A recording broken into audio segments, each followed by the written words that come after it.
Hello, everyone. Welcome to ICC's Game of the Week with your host, as always, Joel Benjamin.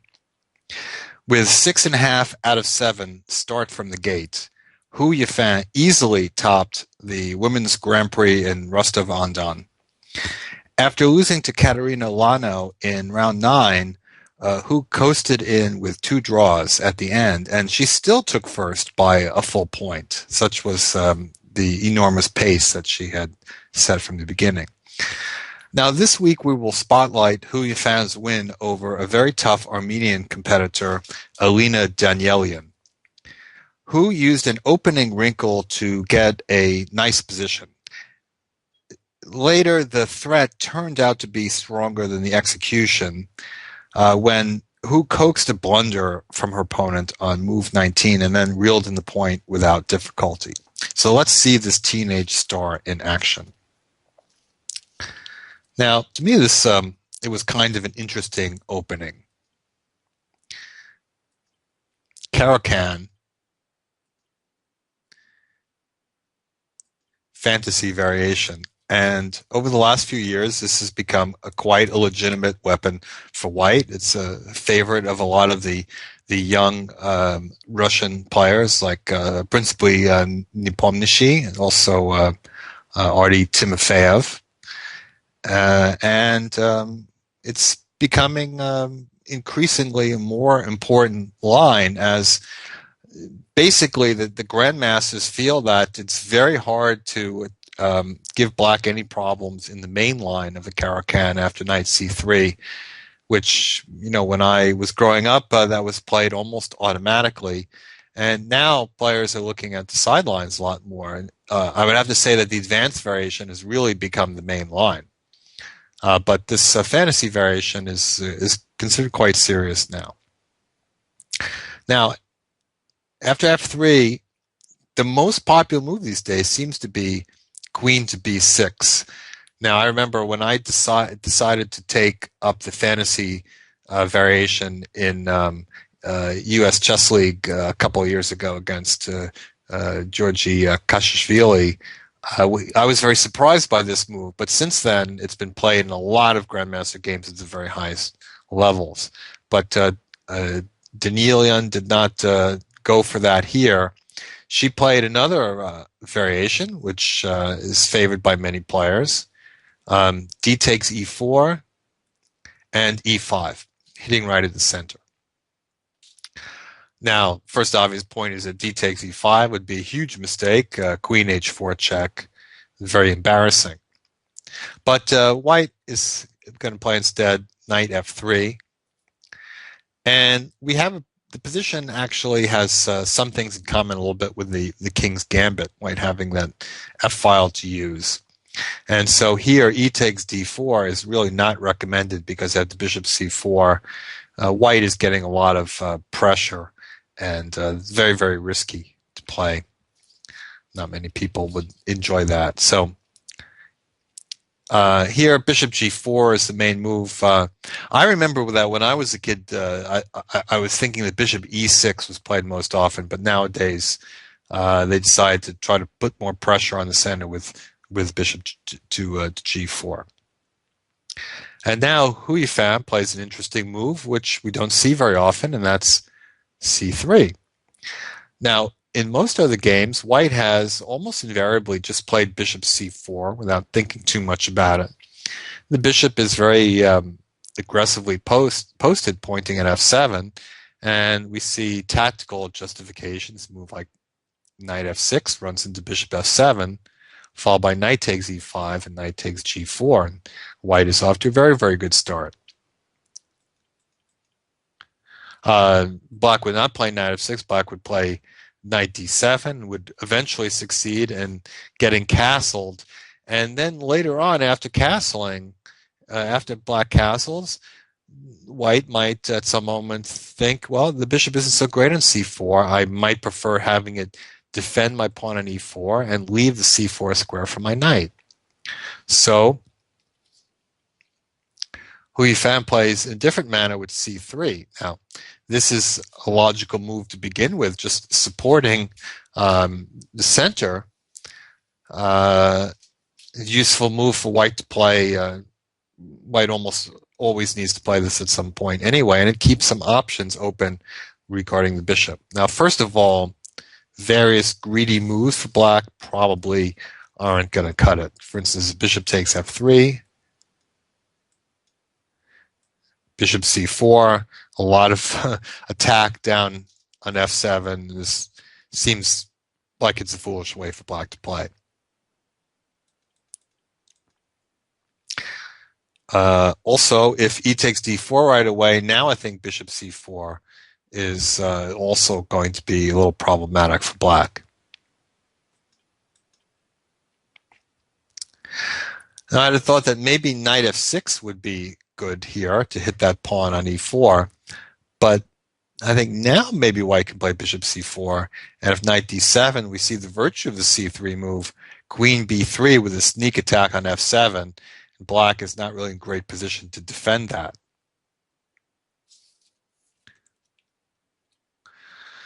So all in all, black maybe just has to play the solid knight d7 move anyway, and now we see bishop to d3, and I could really find just a game or two with the bishop going to d3, so it's really kind of an interesting new idea to explore. So we see some developing moves. h3. One useful reason for kicking the bishop with h3 is that later on, if black puts the queen in c7, this pawn in h2 will never be hanging after an exchange e takes d4. So it's good to get it in for that reason, if nothing else. Knight bd2. And now black castles. Now, she might have been advised here to prevent that knight from activating by playing b5. I think that it would have been worth spending that tempo to keep the knight off of c4, because it not only keeps the knight from activating, but the bishop on c1 is also hemmed in as long as that knight is there. Now white can move the queen and play knight h4 and so on, but that seems less dangerous for black than what happened. So I have the feeling that we're going to see that move in practice from some strong players, and we'll see whether this idea for white holds up in that case. But black just castled.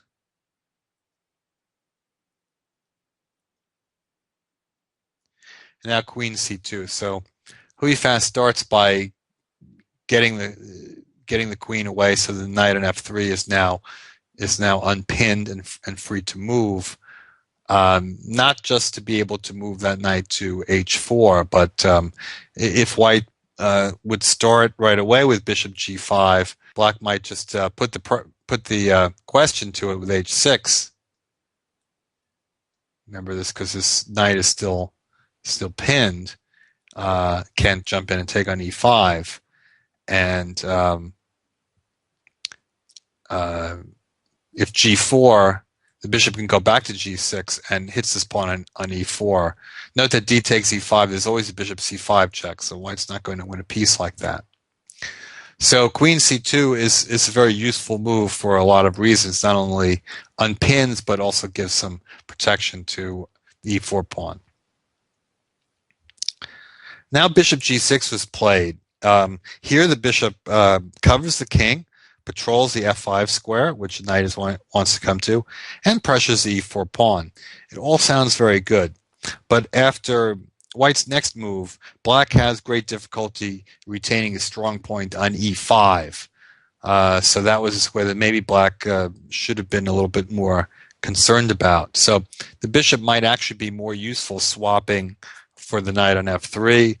It could be done right away, or black could simply play rook fe8 to wait possibilities. Now, if white goes for the immediate knight maneuver, knight h4, takes pressure off the center, black can just retreat with something like bishop f8. I think that black's position is okay here. So let's say instead bishop g5, and now maybe black should take on f3, rook e6. Now, it seems that white has an impressive build-up on the f file, but black is maintaining e5. and maybe we'll follow up with rook a8 with ideas of taking on d4 and taking on e4. So perhaps black is not doing too badly in that position. Bishop g6, as I said, was played. And now bishop g5. And this is an awkward move because white is threatening to break black down in the center. Here, computer comes up with the move knight h5, but I don't know if that's such an easy move to play because it doesn't really look like the knight is going anywhere from there, just sort of holding pattern to prevent bishop takes f6. And still might not have been a bad move.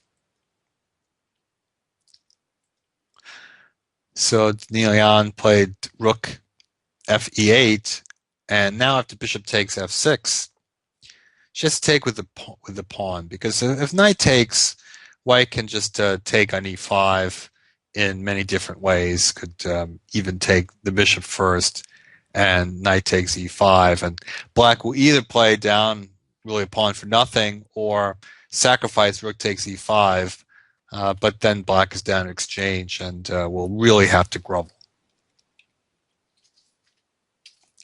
So pawn takes, black accepts a rupture of the king side, which is not pretty, but not necessarily the end of the world, because black now has a little bit increased control of the dark squares with white's bishop disappearing. So knight comes to h4, and now black had kind of a nice maneuver here. E takes d4 and bishop f4. She didn't play, and this was a useful thing to keep in mind. One thing, it prevents the knight from coming back to e3, kind of dominates that knight, which was looking very strong a minute ago, and the bishop is kind of just helping defend things on the king side over there. The only problem is that white can try to attack now by taking on g6 and pushing e5. And so there's kind of a key tactical variation, knight f8, and now sacrifice.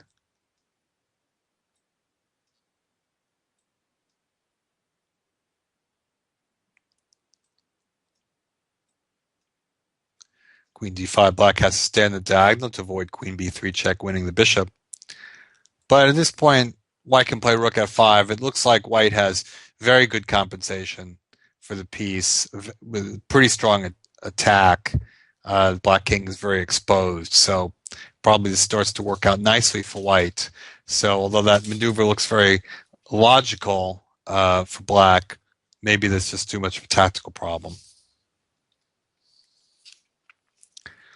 So the king h8 was played. Maybe that was correct after all. But now after king h1, I think that maneuver should definitely have been played. Takes, and bishop f4. I think that black's position really isn't that bad. I mean, it looks a little bit ugly with the pawn structure on the king side, but black's pieces are kind of reasonably placed, controlling a fair amount of the center, and maybe it wouldn't be so bad in the end.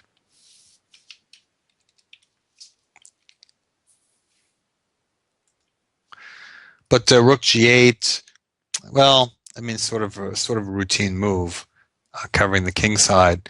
But now knight e3 comes over, and white is really controlling a lot of those king side squares. Rook coming to e8, and now knight g4, rather than occupying the nice f5 square, which actually would not really create any threats, Hou Yifan attacks his pawn on f6. And this was really the final opportunity for Ian to play that maneuver that I've talked about, e takes d4 and bishop f4. And once again, that defends the king side, and seems like black has a very real chance to defend this position. But instead of playing bishop f4, Ian played c5. So she saw that she could give up the f6 pawn, but she's getting ready to take the pawn on d4, and she was prepared to give a pawn to try to get some counterplay on the dark squares. It makes sense to look for play there because white has given up her dark squared bishop. The problem with c5 is it's just absolutely refuted by the move. Well, after taking, bishop b5, just a killing move. Pins that knight, threatens to take it and take on f6. So it's hitting f6, but it's also hitting c5, which black cannot recapture because of various pins. So already black was pretty much in a lost position after d takes c5. She can't recapture on c5 without losing material. So now white gets to play the position of pawn up, a very nice, clean pawn on the queen side, and black really doesn't have any compensation. So a6 was played. And now b5. And this succeeds in breaking the pin on the knight on d7, but the cost is that now white has a protected passed c5 pawn, obviously very good in the end game, but even in the middle game, it will cause a lot of problems. So white, after all this play on the king side, is now poised to win on the other side of the board. So Danielian played knight e5, hoping to get a bishops of opposite color position.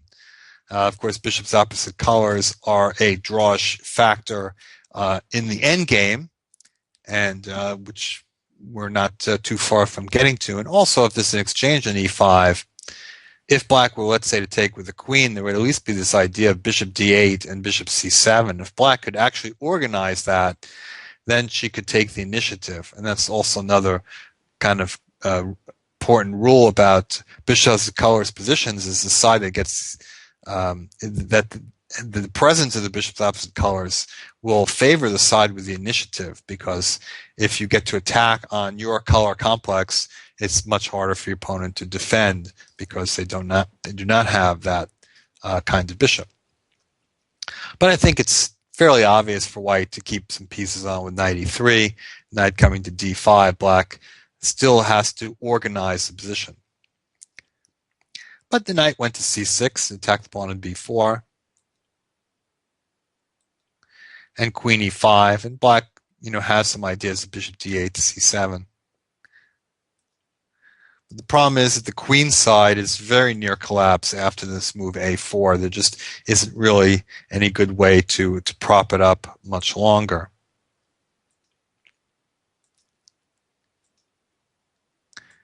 And now queen d3, hitting that pawn on b5.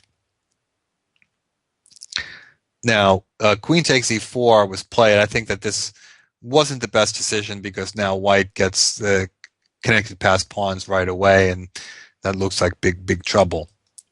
I think that somewhat better for black would be to play the move bishop c7. And although black's position has been quite passive for a long time, she's actually threatening a checkmate in one with queen h2. So white would have to take. And now perhaps queen takes b5.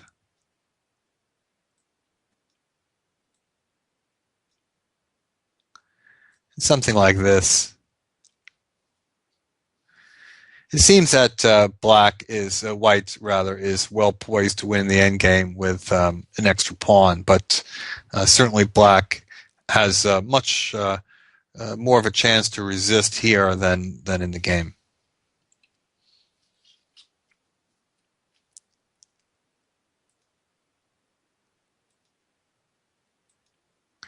Knight d4, and now the queen just retreats and defends. Black takes on b3, white takes back. Nothing really happens there. White has two very powerful connected pass pawns on the queen side.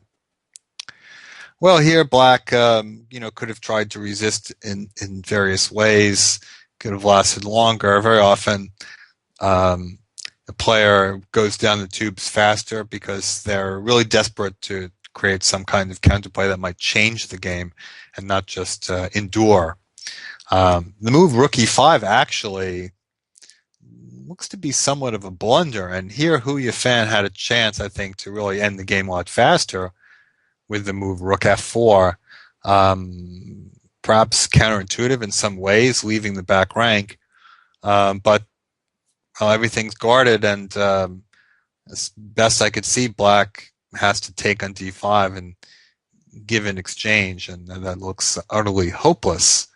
So rook f4 was a strong move missed by Hou Yifan, who found a much more creative way of ending the game, kind of interesting, to play the move rook ae1. Certainly not as good as rook f4, but still kind of showing a little bit of guts in leaving this back rank open and letting black take the two rooks for the queen, but understanding that the white king is quite safe here, because even though there is this yawning diagonal that black would love to get a check in, how is she to manage it with the bishop on d8? Because the knight on d5 is just dominating that bishop and really covers every square that the bishop gave a check on. So there's just no way it's going to happen. So after king h2, Ian retreated rook back to e4, and now she starts to get her pieces in a tangle. Queen d3 hits the rook.